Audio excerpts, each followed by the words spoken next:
نحمده ونصلي على رسوله الكريم اما بعد فاعوذ بالله السميع العليم من الشيطان الرجيم بسم الله الرحمن الرحيم رب اشرح لي صدري ويسر لي امري واحلل عقدة من لساني يفقهوا قولي رب يسر ولا تعسر وتمم بالخير۔ ہاں جی، کل کی ہماری یہ آیات چل رہی ہیں، اسی کی کنٹینیوشن ہے آگے انشاءاللہ 94 95 دو آیات ہماری رہ گئی تھیں۔ اور ویسے بھی اگر آپ دیکھیں ان آیات کے کچھ الفاظ آپ کو مشکل بھی لگ رہے ہوں گے، ان کو ہم ایک دفعہ پھر دہرا لیتے ہیں، پھر ایک دفعہ ان کا ترجمہ بھی کر لیتے ہیں آیت نمبر 94 سے، اور تھوڑی سی ان کی وضاحت بھی۔ بسم اللہ الرحمن الرحیم۔ یا ایہا الذین آمنو، یا ایہا الذین اے لوگو، آمنو جو ایمان لائے ہو، لَیَبْلُوَنَّکُم، بلا یبلو ہوتا ہے آزمانا، بھلا اس نے آزمایا، یبلو وہ آزمائے گا، اسی سے یبلون ضرور بضرور آزمائے گا۔ یہ نون جو ہے یہ نون ثقیلہ کہلاتا ہے، شد والا نون، ضرور بضرور آزمائے گا۔ اور شروع میں جو لام ہے یہ بھی تاکید کے لیے ہے، یہ لام تاکید کہلاتا ہے۔ اور مین اس میں جو بیچ میں لفظ ہے، اصل لفظ وہ ہے بھلا، با لام واو، بھلا سے بنا یبلو، مضارع اس کا یبلو وہ آزماتا ہے، تو پھر نون ثقیلہ سے بن گیا یبلونا، وہ ضرور بضرور آزماتا ہے یا آزمائے گا، مضارع میں دونوں طرح کا ترجمہ ہے۔ البتہ وہ ضرور آزمائے گا کم تمہیں، کون؟ اللہ، اللہ، بشیئن ساتھ کچھ چیزوں کے یا ساتھ کسی چیز کے، من الصیدی شکار میں سے، سعید شکار کو کہتے ہیں، میں نے کل بھی بتایا تھا سیاد اس سے فائل بنتا ہے، شکاری کوئی سیاد کہا جاتا ہے، سعید شکار کو کہتے ہیں۔ من الصیدی شکار میں سے، یعنی شکار میں سے کچھ چیزوں کے ساتھ اللہ تمہاری آزمائش کرے گا۔ تنالہ، اب ہو تو ہے اس میں ضمیر، ضمیر کیا ہوتا ہے؟ پروناؤن۔ اصل لفظ اس میں ہے نالا، نالا کا مطلب ہوتا ہے قریب آنا، قریب آیا، اس سے بن گیا ینالو، مضارع قریب آتا ہے، تو مضارع تھا ینالو، اور یہ چونکہ مؤنث ہے اس لیے تنالو، تا مؤنث کے لیے ہے، تنالو قریب آ سکیں گے، ہو اس کے، ٹھیک ہے، یا پا سکیں گے اس کو، یا قریب آ سکیں گے اس کو۔ اکثر آیات میں موسٹلی لفظ پرانے ہوتے ہیں، نیا کوئی کوئی لفظ ہوتا ہے، اس آیت میں نئے لفظ بھی کافی ہیں۔ تنالہ پا لیں گے اس کو، یا قریب آئیں گے، ہو اس کے، ایدیکم تمہارے ہاتھ، ید ہاتھ کو کہتے ہیں، ایدیکم تمہارے ہاتھ، ورماحکم رماحن نیزے کو کہتے ہیں، کم تمہارے، ورماحکم اور تمہارے نیزے، لیعلم لام تعلیل وجہ معلوم کرنے کے لیے، تاکہ یعلم وہ جان لے، یا وہ کے لیے عین لام میم جاننا، لیعلم اللہ تاکہ جان لے اللہ، معلوم کر لے اللہ، من کہ کون، یخاف، خافا یخاف، خا واو فا اس کا روٹ ہوتا ہے، یخاف وہ ڈرتا ہے، ہو اس سے، من یخاف کون ڈرتا ہے اس سے، بالغیبی غائبانہ طور پر، غائب کے بن دیکھے، اللہ یہ جاننا چاہتا ہے کہ اس سے بن دیکھے کون ڈرتا ہے۔ فمن پس جو کوئی، اعتدا زیادتی کرے، اعتدا یا تدی اعتداء ہوتا ہے زیادتی کرنا، حد سے بڑھ جانا، تعدی کرنا، فمن اعتدا تو جس نے زیادتی کی یا جو کوئی زیادتی کرے، بعد ذالک اس کے بعد، بعد ذالک اس کے، فلہو تو اس کے لیے، عذاب علیم، دردناک عذاب ہے۔ یا ایھا الذین، اے وہ لوگو جو آمنو ایمان لائے ہو، لا تقتلوا، نہ تم قتل کرو، نہ تم مارو، قتل یقتلو سے تقتلو، تم قتل کرو، فعل مضارع حاضر کا صیغہ جمع کا، اور لا تقتلو، نہ تم قتل کرو، تو یہ فعل نہیں بن گیا، نہ تم قتل کرو، نہ تم مارو، کس کو؟ السیدہ، شکار کو۔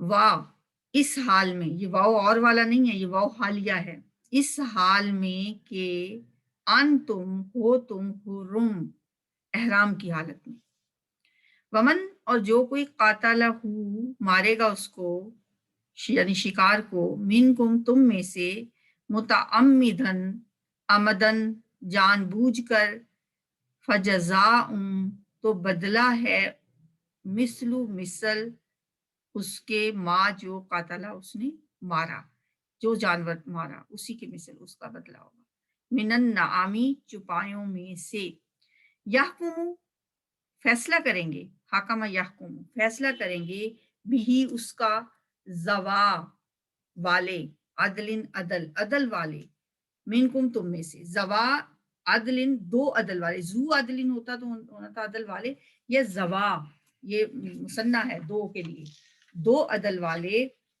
منکم، تم میں سے، ہدین، قربانی، بالغ الکعبتی، پہنچنے والی کعبہ کو، بالغ ہونا بھی پہنچنا ہوتا ہے، بلوغت، اور بالغ پہنچنا، بالغ الکعبتی، کعبہ کو پہنچنے والی، او یا کفارتن، کفارہ ہے، طعام، کھانا کھلانا، مساکین، مسکینوں کو، او عدل ذالکا، یا بدلہ اس کا، سیامن، روزے رکھنا، او عدل ذالکا، یا اس کے برابر روزے رکھنا، لیذوقا، یہ لام جو ہے لام تعلیل، تاکہ یذوقا، ذاکا یذوقو ہوتا ہے ذائقہ چکھنا، چکھنا، تاکہ وہ چکھے، وبالا، وبال یا مزہ، امری، اپنے کیے کا، اپنے معاملے کا، اف اللہ، عین فا واو، معاف کر دینا،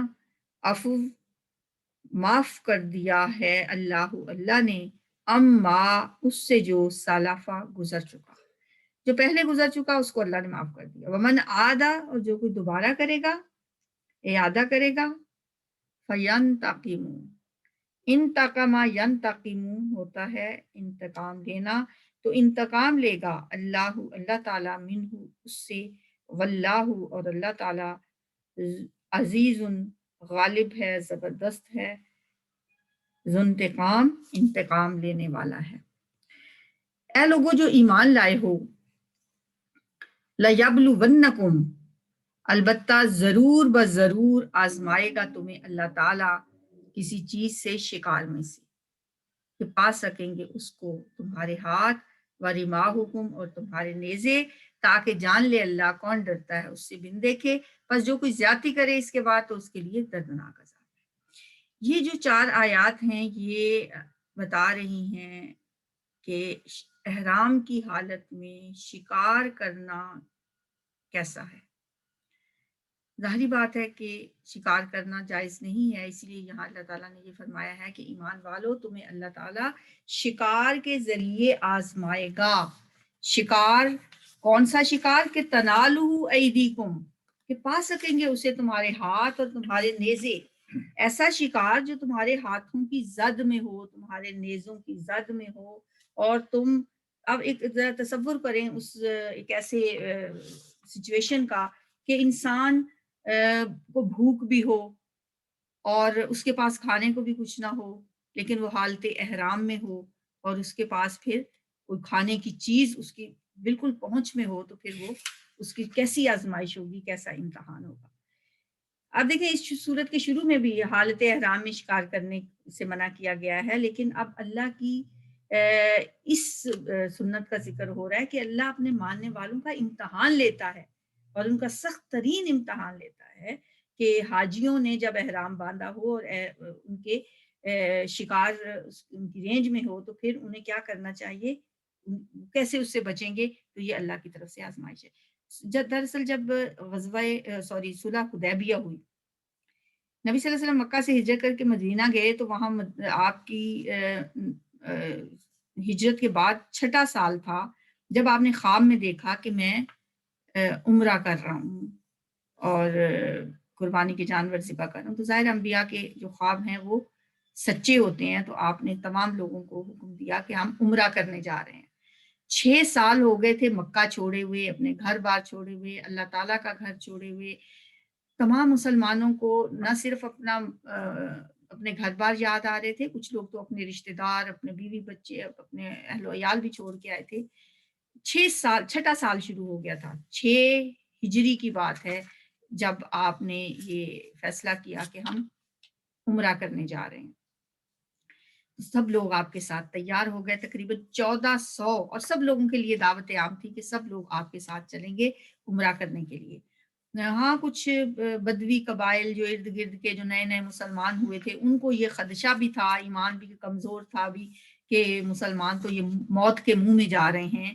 ظاہر ہے ان کے ساتھ غزوہ احد ہوا، غزوہ خندق ہوا، پھر احزاب ہوا۔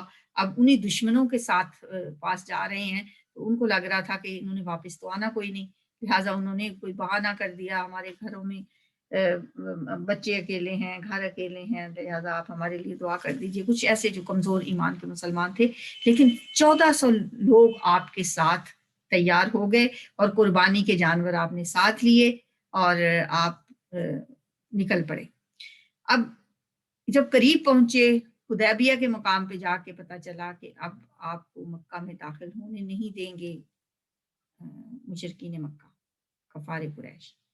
تو آپ نے وہیں پہ حدیبیہ کے مقام پہ قیام کرے۔ اب یہ اس سفر کی بات ہے، وہ سفر ایسے نہیں ہوتے تھے جیسے ہم سفر کرتے ہیں۔ ان سفروں میں تو ظاہر ہے آہستہ آہستہ قافلے چلتے تھے، اونٹوں پہ، پیدل، گھوڑوں پہ، اور 1400 مسلمان ہیں۔ تو اس وقت راستے میں شکار ان کے ہاتھوں کی زد میں تھا، تو اللہ تعالیٰ نے فرمایا کہ اب یہ تمہارا امتحان ہے، اللہ تمہیں ضرور آزمائے گا کچھ چیزوں کے ساتھ شکار میں سے۔ تنالہ ایدیکم، پا سکیں گے اسے تمہارے ہاتھ اور تمہارے نیزے، تاکہ اللہ جان لے کہ کون ڈرتا ہے اس سے بندے کے۔ تو جو کوئی زیادتی کرے اس کے بعد، تو اس کے لیے دردناک عذاب ہے۔ شکار پہنچ میں بھی ہے، ہاتھوں اور نیزوں کی زد میں ہے، ضرورت بھی ہے، لیکن مجبور ہیں کیونکہ احرام باندھا ہوا ہے۔ جس دل میں ایمان ہوگا وہ اپنی بھوک کو برداشت کر لے گا، لیکن اللہ کے حکم کو نہیں توڑے گا۔ پھر جو بھی اس کے بعد زیادتی کرے گا تو اس کے لیے تو دردناک عذاب ہے۔ یا ایھا الذین آمنو، اے ایمان والو، لا تقتلوا الصید وانتم حرم، جب تم احرام کی حالت میں ہو تو کسی شکار کو قتل نہ کرو۔ تو جو کوئی تم میں سے اسے قتل کرے گا، ومن قتلہ منکم متعمدا، جان بوجھ کر، فجزاء مثل ما قتل من النعام، تو پھر اس کا کفارہ ہوگا اسی طرح کا ایک چوپایا جیسا کہ اس نے قتل کیا۔ کفارے کے طور پر اللہ کی راہ میں ویسا ہی ایک چوپایا، ایک جانور صدقہ کیا جائے گا۔ یعنی اگر آپ نے ہرن مارا ہے تو بکری یا بھیڑ دی جائے گی، اور اگر کوئی نیل گائے وغیرہ ماری ہے تو پھر گائے بطور کفارہ دینا ہوگی۔ اسی طرح جس طرح اور جس قسم کا جانور، جس جسامت کا اس نے جانور شکار کیا ہوگا، اس کے برابر کا چوپایا صدقہ کرنا ہوگا۔ یہ کون فیصلہ کرے گا؟ یحکم بہ ذوی عدل منکم، تم میں سے 2 عادل آدمی یہ فیصلہ کریں گے، 2 متقی اور معتبر لوگ اس کی گواہی دیں کہ یہ جانور شکار کیے جانے والے جانور کے برابر ہے۔ ہدین، یہ جو نظر ہے، یہ جو قربانی ہے، بالغ الکعبۃ، یہ نظر کی حیثیت سے خانہ کعبہ تک پہنچائی جائے گی، ہدی کے طور پر کعبہ کی نظر کیا جائے گا یہ جانور۔ یا پھر او کفارۃ طعام مساکین، یا پھر اس کا کفارہ ہے کچھ مساکین کو کھانا کھلانا۔ اس میں فقہا نے لکھا ہے کہ اگر اناج یا رقم دینا ہو تو وہ صدقہ فطر کے حساب سے ہوگی، بعض علماء نے یہ لکھا ہے۔ او عدل ذالک صیامن، یا اتنے ہی روزے رکھنا ہے۔ یہ دیکھنا ہوگا کہ جو جانور شکار ہوا ہے، او عدل ذالک صیامن، کتنے روزے رکھنے ہیں۔ جو جانور شکار کیا ہے اسے کتنے آدمی کھا سکتے تھے، اتنے ہی آدمیوں کو کھانا کھلایا جائے گا۔ یا اتنے ہی دن کے روزے رکھے جائیں گے، لیذوق وبال امرہ، تاکہ وہ اپنے کیے کی سزا چکھے، اپنے کیے کا مزہ چکھے۔ اللہ معاف کر چکا ہے جو اس سے پہلے ہو چکا۔ اب جب یہ آیت نازل ہو رہی ہے تو اس سے پہلے بھی اگر کچھ ایسا کسی نے کیا ہے تو اللہ تعالیٰ نے وہ معاف کر دیا۔ ومن عادا، اور جس نے دوبارہ کیا، فینتقم اللہ منہ، تو انتقام لے گا اللہ اس سے۔ واللہ عزیز ذو انتقام، اور اللہ تعالیٰ زبردست انتقام لینے والا ہے۔ ان دو آیات میں جو بات پتہ چلی ہے ہمیں، ہمارے لیے اگر ہم دیکھیں کہ عمل کی بات ہمارے لیے کیا ہے، ہم کس طرح سے عمل کر سکتے ہیں۔ اب ہر روز ہم نے حج پہ تو نہیں جا رہے ہوتے، ہم ہر روز احرام کی حالت میں نہیں ہوتے۔ یہ تو صرف ان دو آیات میں تو بات ہے کہ جب آپ حالت احرام میں ہیں پھر آپ نے کیا کرنا ہے، لیکن ہم ہر آیت سے کچھ نہ کچھ سیکھتے ہیں، کچھ نہ کچھ ہمیں سیکھنا چاہیے۔ یہ آیت کہاں سے شروع ہو رہی ہے کہ اللہ تمہیں ضرور آزمائے گا، اللہ تمہارا ضرور امتحان لے گا۔ اور یہی بات ہر روز جب ہم رات کو سورہ ملک پڑھتے ہیں تو اس میں شروع میں ہی ہم پڑھتے ہیں لِنَبْلُوَكُمْ أَيُّكُمْ أَحْسَنُ عَمَلًا، تاکہ ہم آزما کے دیکھیں کہ تم میں عمل کے لحاظ سے اچھا کون ہے۔ سورت کہاں سے شروع ہوتی ہے؟ تبارک الذی بیدہ الملک وہو علی کل شیء قدیر الذی خلق الموت والحیات لیبلوکم ایکم احسن عملا۔ اس اللہ نے حیات اور موت پیدا کی، زندگی اور موت کیوں بنائی؟ تاکہ وہ آزما کے دیکھے کہ تم میں عمل کے لحاظ سے اچھا کون ہے۔ تو ہر وقت ہم حالت امتحان میں ہوتے ہیں، ہر وقت ہم پیپر دے رہے ہوتے ہیں، ہر وقت ہم اللہ کی طرف سے کسی نہ کسی آزمائش کی زد میں ہوتے ہیں۔ ہمیں یہ سوچ لینا چاہیے کہ ہم یہ پیپر دے رہے ہیں، یہ زندگی کے پرچے ہیں۔ اگر کوئی بیماری آئی تو یہ بھی ایک پرچہ ہے، اگر کوئی مالی تنگی آئی تو یہ بھی زندگی کا پرچہ ہے، اگر کبھی انسانوں کی طرف سے کوئی مشکل یا پریشانی آئی تو یہ بھی زندگی کا ایک پرچہ ہے۔ جب اللہ نے کہا کہ میں ضرور بضرور آزماؤں گا تو ہم کیوں نہیں آئیں گے اس آزمائش کی زد میں۔ ایک اور آیت ہے وَلَنَبْلُوَنَّكُمْ بِشَيْءٍ مِّنَ الْخَوْفِ وَالْجُوعِ وَنَقْصٍ مِّنَ الْأَمْوَالِ وَالْأَنفُسِ وَالثَّمَرَاتِ، ہم ضرور بضرور آزمائیں گے تمہیں کچھ چیزوں کے ساتھ، من الخوف، خوف کے ساتھ، والجوعی، اور بھوک کے ساتھ، وَنَقْصٍ مِّنَ الْأَمْوَالِ وَالْأَنفُسِ، جانوں اور مالوں کے نقصان کے ساتھ، والثمرات، اور پھلوں کے نقصان کے ساتھ، وَبَشِّرِ الصَّابِرِينَ، پھر صبر کرنے والوں کو آپ خوشخبری سنا دیجئے۔ تو ہمیں یہ دیکھنا ہے کہ ہم اس آزمائش میں، وہ چاہے بھوک کی وجہ سے ہو، خوف کی وجہ سے ہو، جانوں یا مالوں کے نقصان کی وجہ سے ہو، یا کسی بھی قسم کی اللہ ہمارا ٹیسٹ لے، تو ہمیں اللہ کی اس آزمائش پہ پورا اترنے کی کوشش کرنی چاہیے۔ یہ نہیں میں کہتی کہ ضرور کرنا چاہیے، کیونکہ انسان کے اختیار میں نہیں ہوتا۔ ہم پیچھے کون سی آیت پڑھ کے آئے ہیں؟ یا ایھا الذین آمنوا اصبروا، نہیں، وہ آیت تھی کہ تم اللہ سے مدد مانگو صبر اور نماز کے ساتھ، استعینوا بالصبر والصلاۃ، مدد مانگا کرو صبر اور نماز کے ساتھ۔ وَإِنَّهَا لَكَبِيرَةٌ إِلَّا عَلَى الْخَاشِعِينَ، تو یہ کوئی آسان کام نہیں ہے، یہ اللہ نے خود ہی فرمایا تھا، یہ آسان کام نہیں ہے۔ اللہ نے فرمایا تو ہے کہ جب کوئی تکلیف آئے، پریشانی آئے، مصیبت آئے، کوئی تنگی آئے، مالی جانی بیماری، تو اس وقت کیا کرو؟ مدد اللہ ہی سے مانگو، لیکن صبر کے ساتھ اور نماز کے ساتھ۔ اور اسی سے ہم یہ سمجھتے ہیں پھر کہ جب بھی کوئی پریشانی آئے تو نبی صلی اللہ علیہ وسلم کیا کرتے تھے؟ وضو کر کے 2 رکعت نماز ادا کرتے تھے، جسے ہم نماز حاجت کہتے ہیں۔ تو نماز کے ذریعے اللہ سے مدد مانگیں، لیکن صبر کے ساتھ۔ فرمایا یہ انہا لکبیرۃ، یہ آسان کام نہیں ہے، یہ بہت مشکل ہے، لیکن کن کے لیے آسان ہو جاتا ہے؟ الا علی الخاشعین، جو اللہ سے ڈرنے والے ہیں۔ اللہ کا ڈر ان چیزوں کو آسان بناتا ہے، اور انسان جیسے جیسے اللہ سے ڈرے گا ویسے ویسے اسے یہ زندگی، یہ دنیا کی مشکلیں، مصیبتیں آسان لگنے لگیں گی، کیونکہ اسے پتہ ہوگا کہ ایک بہت بڑی ہستی کے سامنے مجھے پیش ہونا ہے، اور وہ بہت کٹھن سفر ہے، اس تک پہنچنے کا بھی موت کا مرحلہ کوئی آسان نہیں ہے، قبر کا مرحلہ کوئی آسان نہیں ہے، اور پھر اللہ تک پہنچ کے پھر حشر کا جو معاملہ ہے یہ بھی کوئی آسان نہیں ہے۔ تو اتنی بڑی بڑی آگے منزلیں پڑی ہیں، یہ دنیا کی چھوٹی چھوٹی باتیں جو ہیں ان سے ہمیں پریشان نہیں ہونا چاہیے۔ الحمدللہ آج پہلا روزہ ہے، اور زیادہ سے زیادہ کوشش کریں کہ اپنی زبان کو اللہ کے ذکر سے تر رکھیں، اور اس کے لیے ایک ٹوٹکا، جیسے میں نے سوچا کہ ایسے کر لینا چاہیے کہ ہمیں ہر طرح کا ذکر کرنا چاہیے۔ جیسے ذکر کی ایک دفعہ پہلے بھی میں نے آپ کو بتائی تھی کہ یہ 4 قسمیں ہوتی ہیں۔ ایک ذکر ہوتا ہے تسبیح، سبحان اللہ کہنا، سبحان اللہ کی جتنے بھی ہمارے پاس سبحان اللہ والے اذکار ہیں وہ تو اللہ کی تسبیح ہوگی۔ پھر ایک ہوتی ہے تحلیل، لا الہ الا اللہ کہنا، تحلیل۔